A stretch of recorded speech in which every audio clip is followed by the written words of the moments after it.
machst du an Weihnachten? Ich werde mit meiner Familie zusammen Weihnachten feiern. Und du? Ich fahre auch mit meiner Familie. Hey Kevin, Hudo, was macht ihr? Wir feiern kein Weihnachten, ihr Idioten!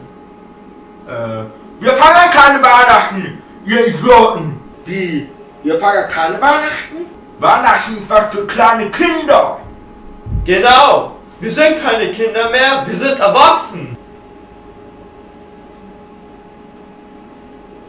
Und was macht ihr dann? Ich hab was Besseres zu tun als diese Kinderkacke! Ich muss mein Spiel zu Ende spielen! Halt die Fresse!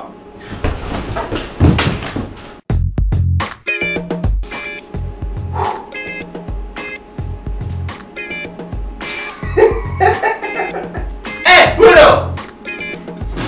Hey, Kevin!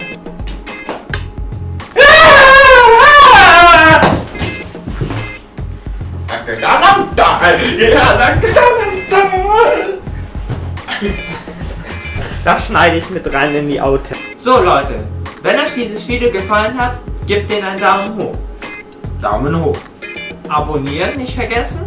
Und mich würde freuen, wenn ihr unten in die Kommentare schreiben würdet, wie es euch so gefallen hat oder was ihr als nächstes sehen wollen würdet. Würde mich interessieren, damit ich weiß, was ihr so sehen wollt. Ne? So. Wenn ihr auf diesen Typen jetzt draufklickt, kommt ihr zu seinem Kanal. Der Macaroni. Der macht auch gute Videos. So.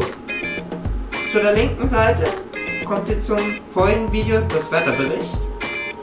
An der rechten Seite kommt ihr zum Video Kevin vs. Hudo. Und wenn man nach oben schaut, dann kommt ihr zu dem Video, wo Kevin alleine zu Hause ist. So würde ich sagen, brauchst du das, ne? Ja, man sieht sich beim nächsten Mal. Ciao!